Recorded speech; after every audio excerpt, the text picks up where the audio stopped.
Di video kali ini kita akan membahas dua soal berikut.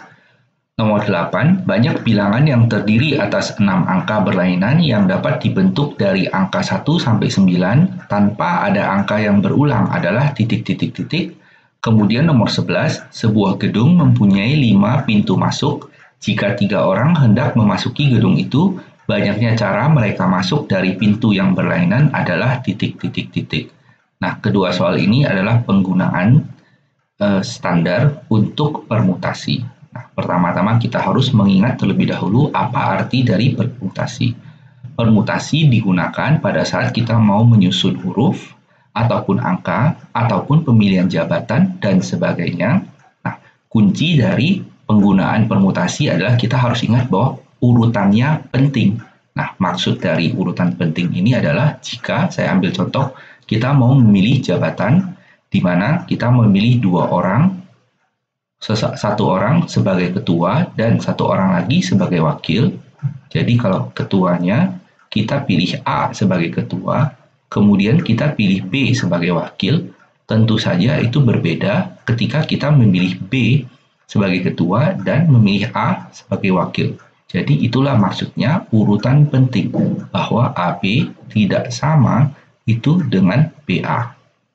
Nah, kemudian untuk perhitungannya, kalau kita tersedia N unsur, dari N unsur itu kita mau ngambil R unsur untuk disusun, maka kita tuliskan NPR ataupun PNR sama dengan N faktorial per N kurang R faktorial. Nah, kita kembali ke soal. Untuk nomor 8, angka yang tersedia adalah dari 1 sampai 9. Nah, kalau dari 1 sampai 9, itu artinya ada 9 buah angka. 9 buah angka yang tersedia itu adalah N kita. Kemudian kita mau mengambil dari 9 angka ini, kita mau mengambil 6 angka. Berarti itu adalah R kita. R-nya 6, sehingga ini sama artinya dengan kita mau menyusun dari 6 angka.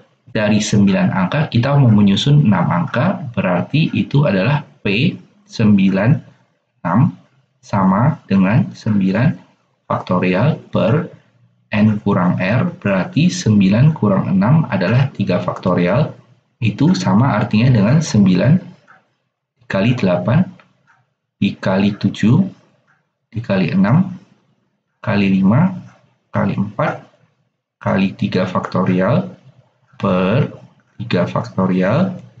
Kita bisa coret ini sehingga hasil akhirnya adalah ini C 60.480 C.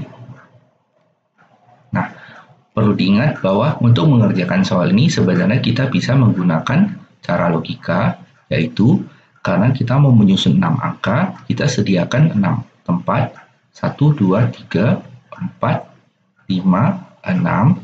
Nah, kemudian dari 9 angka yang ada, kita pilih salah satu untuk ditempatkan di posisi pertama. Artinya, ada 9 pilihan yang kita bisa gunakan. Kemudian dari 9 itu, kita sesuai dengan soal, tidak boleh ada yang berulang. Artinya, dari 9 kita sudah gunakan 1, berarti tersisa 8, dan seterusnya tersisa 7, kemudian 6, kemudian 5, kemudian 4, kemudian kita tinggal kalikan saja semua ini. Nah, perhatikan bahwa ini dengan yang kita peroleh dengan menggunakan rumus itu sama saja. Nah, jadi semoga jelas bahwa untuk mengerjakan soal ini ada dua kemungkinan untuk mengerjakannya, yaitu dengan cara rumus ataupun dengan cara logika. Nah, untuk nomor 11, itu berarti bahwa dari 5 pintu yang tersedia, kita mau memilih 3 pintu. Nah, itu sama artinya dengan P5, 3, atau sama artinya dengan 5 faktorial per 5 dikurang 3, 2 faktorial. Nah, kalau ini kita sederhanakan, menjadi 5 dikali 4 dikali 3 dikali 2 faktorial per 2 faktorial, kita coret, berarti hasil akhirnya adalah 5 dikali 4 dikali 3 sama dengan 60.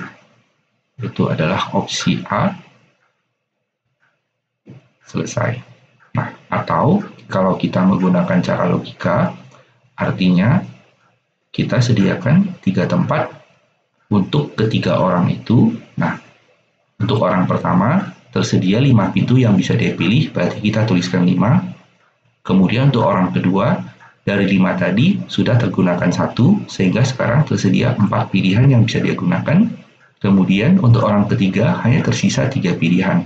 Nah, tentu saja hasilnya pasti sama dengan cara kalau kita menggunakan cara rumus. Demikianlah pembahasan untuk kedua soal di atas. Terima kasih sudah menonton. Jangan lupa untuk like video dan subscribe channel ini supaya kamu tidak ketinggalan video terbaru. Tinggalkan juga komentar kamu tentang apa yang kamu suka ataupun tidak suka tentang video ini. Silahkan di-share video ini ke teman-teman kamu yang membutuhkan. Sampai jumpa di video selanjutnya. Terima kasih.